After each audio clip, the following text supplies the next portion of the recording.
Triangle का accentor क्या होता है, इसकी डेफिनेशन, इसका फॉर्मूला, कैसे इसको कैलकुलेट कर सकते हैं और एक्स सेंटर को कैसे मार्क कर सकते हैं, इसकी प्रॉपर्टी क्या हो सकती है, इस सेशन में हम सब ये सारे पॉइंट देखेंगे।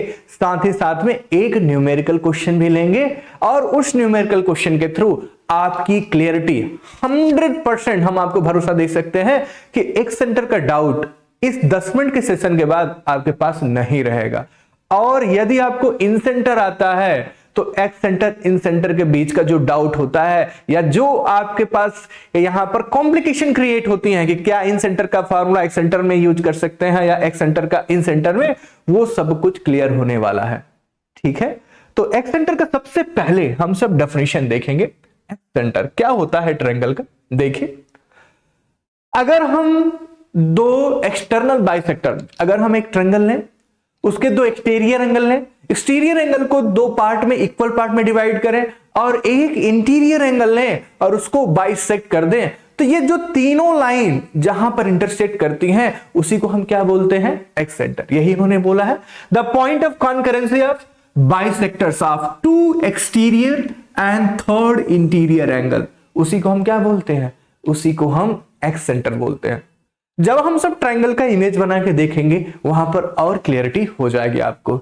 ठीक है, यहां पर देखिए अगर हम ट्रायंगल को देखें, ट्रायंगल को कितनी साइड होते हैं, ट्रायंगल के पास 3 साइड होती हैं, तो इसीलिए जो एक्स सेंटर होता है वो 3 होते हैं, जबकि ट्रायंगल के लिए इन सेंटर कितना होता था, एक ही होता था, लेकिन एक्स सेंटर कितने होंगे, 3 होंगे। ये आप ध्यान में रखेंगे, तो इसीलिए यहां पर उन्होंने लिखा। नेक्स्ट, अगर यहां पर ये कोऑर्डिनेट्स हैं किसके, आपके ट्रायंगल्स के, तो इसका जो एक्स सेंटर का जो फार्मूला हो जाता है, एक्स सेंटर का जो फार्मूला होगा यहां पर देखते हैं। लेकिन फार्मूला देखने से पहले एक्स सेंटर कैसे बनता है, मान लेते हैं हमारे पास एक ट्रायंगल है ए बी सी, ये ट्रायंगल है। अच्छा, अब हमें क्या करना है, देखिए हमें एक्सटर्नल बाइसेक्टर बनाना है। अगर हम ये ए बी लाइन को यहां पर इसको एक्सटेंड कर दें, कहां तक एक्सटेंड कर दें, मान लेते हैं डी को एक्सटेंड कर दें, तो अब आप देखेंगे तो सी बी डी ये एक एंगल बन गया। ठीक है, ये एंगल एक बन गया। सिमिलरली हम एसी लाइन को एक्सटेंड कर दिए ई तक एक्सटेंड किए, तो ये आपके पास एक एक्सटीरियर एंगल यहां पर भी बन गया। ये ट्रायंगल का क्या है, एक्सटीरियर एंगल है। अब हमें क्या ड्रॉ करना है, एक्सटीरियर एंगल का बाइसेक्टर। ये जो लाइन आपने ड्रॉ की हुई है ये इस एंगल को क्या कर रहा है, बाइसेक्ट कर रहा है। बाइसेक्ट मतलब यहां पर और ये दोनों एंगल आपस में क्या है, बराबर है। दूसरा, अगर हम सी के ऊपर लाइन ड्रॉ करें तो ये भी क्या हो रहा है, बाइसेक्ट हो रहा है, तो ये यहां पर मिला। अब हमें क्या करना है, दो एक्सटीरियर, कौन कौन से आपने एक्सटीरियर लिया हुआ है, बी और सी एक्सटीरियर लिए हैं। अब ए से हम इंटीरियर लेंगे, इस एंगल को हम क्या करेंगे, बाइसेक्ट करेंगे। ठीक है, इसको भी बाइसेक्ट कर लेते हैं। आप देख रहे हैं अब ए को हमने जब बाइसेक्ट किए, ये तीनों कहां पर मिल रही हैं, यहां पर, और इसी को बोल देते हैं I1। ये आपके पास क्या बन गया, एक्स सेंटर। तो एक्स सेंटर कैसे बनता है, अब हमें ये नहीं लगता है कि इसके बाद आपके पास डाउट रहेगा एक्स सेंटर को ड्रॉ करने के लिए। ठीक है, तो दो एक्सटीरियर एंगल और उसके सामने का जो बच गया एक इंटीरियर एंगल। इसी तरीके से हम यहां पर भी एक सेंटर बना सकते हैं। इस लाइन को एक्सटेंड कर लेंगे, इस लाइन को एक्सटेंड कर लेंगे, इसको क्या करेंगे, एंगल बाइसेक्ट करेंगे और एक इंटीरियर को करेंगे, जहां पर मैच करेगा वो यहां पर हो जाएगा। सिमिलरली इस साइड भी हो जाएगा। अगर ये I1 है तो यहां पर आपके पास I2 हम लिख सकते हैं और यहां पर आप क्या लिख सकते हैं, I3। तीनों में से कैलकुलेट कर सकते हैं। ठीक है, अब देखिए एक्स सेंटर क्या होता है, ये तो आपने एक सेंटर बना दिया। अब यहां पर हमें क्या करना है, एक सर्कल बनाना है, ऐसा सर्कल जो BD को भी टच करे, CE को भी टच करे और BC को भी टच करे। तो हम क्या करेंगे, इस I1 से एक परपेंडिकुलर ड्रॉ करेंगे, किसके ऊपर, BC के ऊपर। वही क्या होगा, जो एक्सटीरियर सर्कल है उसी का रेडियस हो जाएगा। तो एक सर्कल यहां पर ड्रॉ कर देते हैं परपेंडिकुलर। ये जो रेड लाइन आई है यही क्या है, परपेंडिकुलर। परपेंडिकुलर कहां से, एक्स सेंटर से इसके ऊपर, इसका नाम दे देते हैं P।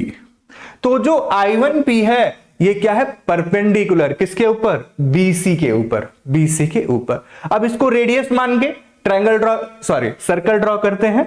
देखिए ये एक सर्कल हमने ड्रॉ किया, हालांकि ये सर्कल नीचे से ऐसे कंप्लीट होगा तो नीचे का हम दिखा नहीं सकते आपको, तो ये आप मानिए यहां पर ये सर्कल इस साइड को भी टच कर रहा है, किस साइड को, बीडी को भी टच कर रहा है, सी को भी टच कर रहा है, साथ ही साथ में बीसी को भी टच कर रहा है।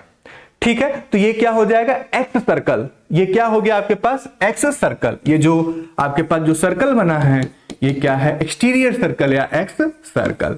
और इस सर्कल का जो यहां पर सेंटर होता है, जो सेंटर होता है उसी को आप क्या बोलते हैं, एक्स सेंटर। तो बात क्लियर हो गई, एक्स सेंटर क्या होता है, कैसे बनता है। इसमें बहुत कॉम्प्लिकेशन बहुत बार आती है, आप पढ़ते तो हैं, जैसे एक सेंटर आता है ये इमेज आता है आप छोड़ के आगे बढ़ जाते हैं, लेकिन अब आगे नहीं बढ़ना है। एक्स सेंटर समझ गए। अब देखिए फॉर्मूला, इसको कैलकुलेट करने के लिए आपके पास तीन एक्स सेंटर होते हैं। अगर आपके पास coordinate axis A B C ये दिया गया है तो I1 का मतलब जो वर्टेक्स ए के सामने होगा उसको हम I1 जनरली ले रहे हैं। यहां पर देखिए ए है, ए के सामने I1, बी है, बी के सामने I2, सी है तो सी के सामने I3। बात समझ में आ रही है।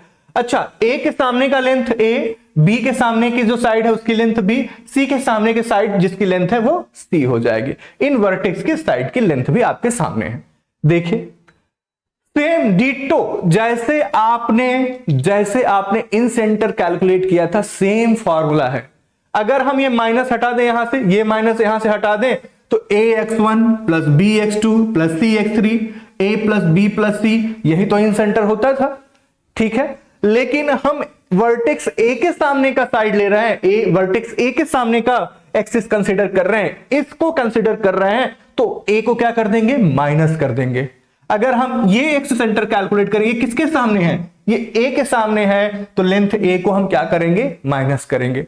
जब हम b के लिए एक्स सेंटर कैलकुलेट करेंगे I2 तो हम b को किससे रिप्लेस करेंगे, माइनस b से। आप देखिए यहां पर देखिए I1 a के सामने का है इसलिए माइनस a x1, बाकी सब वही है bx2 plus cx3 minus a plus b plus c। Similarly यहां पर y में भी यही हो जाएगा। जब हम देखें I2 किसके आप सामने लिए थे, वर्टेक्स b के सामने आपने एक्स सेंटर कैलकुलेट किया था, तो ठीक है, तो b के सामने लिए तो b किससे रिप्लेस करेंगे, b को माइनस b से रिप्लेस करेंगे। यहां पर भी देखिए माइनस b, यहां पर भी माइनस b और यहां पर भी माइनस b। सेम कैलकुलेशन जैसे इन सेंटर है वैसे एक्स सेंटर की होती है, बस जिस वर्टेक्स के सामने आप इन सेंटर कैलकुलेट करेंगे उसकी लेंथ कैसे रिप्लेस करना है, माइनस से रिप्लेस कर देनी है। ठीक है, तो ये हो गया आपके पास इन सेंटर। ये हुआ I3। इसी तरीके से I3 एक न्यूमेरिकल क्वेश्चन है आपके सामने, यहां पर इसको पूछ रहे हैं कि find the excentre of triangle formed by the ABC which is opposite to A के अपोजिट में है। तो बहुत सिंपल है, इसकी कैलकुलेशन हम सब कर भी सकते हैं। कैसे कर सकते हैं देखिए, अगर हम साइड को देखें AB आपको किसके सामने कैलकुलेट करनी है, ध्यान से देखिए A के सामने कैलकुलेट करनी है। A के सामने की लेंथ क्या होती है, BC। हालांकि हमें तीनों ही लेंथ कैलकुलेट करनी है तो तीनों ही लेंथ एक हो जाएगी AB। जब आप AB लेंथ कैलकुलेट करते हैं, AB कैलकुलेट करते हैं तो देखिए 0 माइनस 4 तो 4 का स्क्वायर, 3 माइनस 0 प्लस 3 का स्क्वायर, तो आपके पास जो लेंथ आ जाएगी वो 5 आ जाएगी AB। BC जब आप कैलकुलेट करते हैं तो यहां से यहां जाते हैं तो यहां पर देखिए आप ये तो 0 0 है, ये तो 4 है, इसका लेंथ 4 ही आ जाएगा। अच्छा AC जब आप कैलकुलेट करेंगे, AC कितना आ जाएगा, A और C, ये 0 0 ये C, तो AC आपका जो लेंथ आएगा वो 3 हो जाएगा। तो AB ध्यान से देखिए AB BC CA, अगर हम ट्रायंगल यहां पर ड्रॉ कर दें, एक ट्रायंगल ड्रॉ कर दें, ये आपके पास A है, ये आपके पास B है, ये C। जो A के सामने की लेंथ होती है, जो साइड की लेंथ है वो स्मॉल a, जो B के सामने होगी वो स्मॉल b, जो C के सामने होती है C। तो AB इक्वल्स क्या हो जाएगा, AB इक्वल्स जो होता है वो C। तो यहां पर देखिए AB नहीं लिखा गया तो लेंथ क्या हो जाएगा C, BC है तो इसका लेंथ क्या हो जाएगा, A नहीं है तो ये A हो जाएगा, AC, B मिसिंग है तो लेंथ B के बराबर हो गई। बात समझ में आए। अब हमें एक सेंटर का फॉर्मूला हमें पता है, I1 हमें किसके सामने कैलकुलेट करना है, A के सामने। इसका मतलब जो A है ये इसको हमें किससे रिप्लेस करना होगा, माइनस A। कहां पर, इन सेंटर के फॉर्मूले में। तो यहां पर देखिए हम जानते हैं फॉर्मूला क्या हो जाएगा, हम इन सेंटर जानते हैं a x1 plus b x2 plus c x3 divide by a plus b plus c comma a y1 plus b y2 plus c y3 divide by a plus b plus c। अब हमने कहा था क्योंकि ये x centre है a के सामने, तो a को कैसे रिप्लेस करना है, माइनस से रिप्लेस करना है। तो जहां जहां पर a होगा उसको हम कैसे रिप्लेस करेंगे, माइनस से रिप्लेस करेंगे। तो जहां जहां पर a होगा उसको हम कैसे रिप्लेस करेंगे, माइनस। तो ये माइनस, तो ये भी माइनस, ये माइनस, ये भी माइनस। क्लियर हो गए? अच्छा, अब यहां पर वैल्यू रख देते हैं। x1 की वैल्यू क्या है, 0 है, तो ये तो 0 हो जाएगा। देखिए x1 की वैल्यू 0 है तो ये 0 हो गया। x2 की वैल्यू 4 है, ठीक है 4, और x2 के सामने b कौन सा है, ये है, तो ये हो जाएगा प्लस 4 इंटू 3। क्लियर? c यहां पर x3 भी 0 है तो plus 0, a plus b plus c, इन तीनों को जोड़ देंगे तो देखिए क्या हो जाएगा। तो 5, यहां पर a की जगह पे क्या लिखना है, a की जगह पे आपको लिखना है -4 प्लस b की जगह पे क्या लिखना है, b की जगह पे +3 और c की जगह पे +5 कॉमा y1 क्या है, देखिए यहां पर 3 और a क्या है -a 4, तो ये क्या हो जाएगा -12 प्लस b कितना है 3 है, y2 क्या है 0 है, यहां पर 0, तो ये 0, y3 भी क्या है 0 है, और डिनोमिनेटर सेम यही आएगा, a की वैल्यू -4, तो ये -4 प्लस 3 प्लस 5, तो ये आपके पास क्या हो गया है, x सेंटर I1। अब यहां पर देखिए 4 इंटू 3 12 हो जाएगा, ये 12 डिवाइड बाई, ये -4 है तो +3 -1 और -1 4, तो ये 4 बन गया, कॉमा यहां पर देखिए -12, ये -12, और यहां पर क्या बचेगा, सेम 4 ही बचेगा। अब इसको कैलकुलेट करेंगे तो आपके पास जो आएगा 3, -3, ये क्या आ जाएगा 3, -3। तो ये था आपका एक्स सेंटर कैलकुलेशन।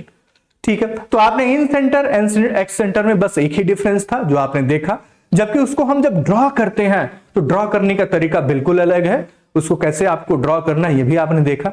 तो इस लेक्चर में इतना ही। अगर आपको लगता है कि आपने यहां से कुछ सीख रहे हैं तो चैनल को जरूर सब्सक्राइब करें, और वीडियो अच्छा लगा तो लाइक भी करें और अपने फ्रेंड्स को भी शेयर करें। आप हमारे साथ बने रहें, इसके लिए धन्यवाद। जय हिंद।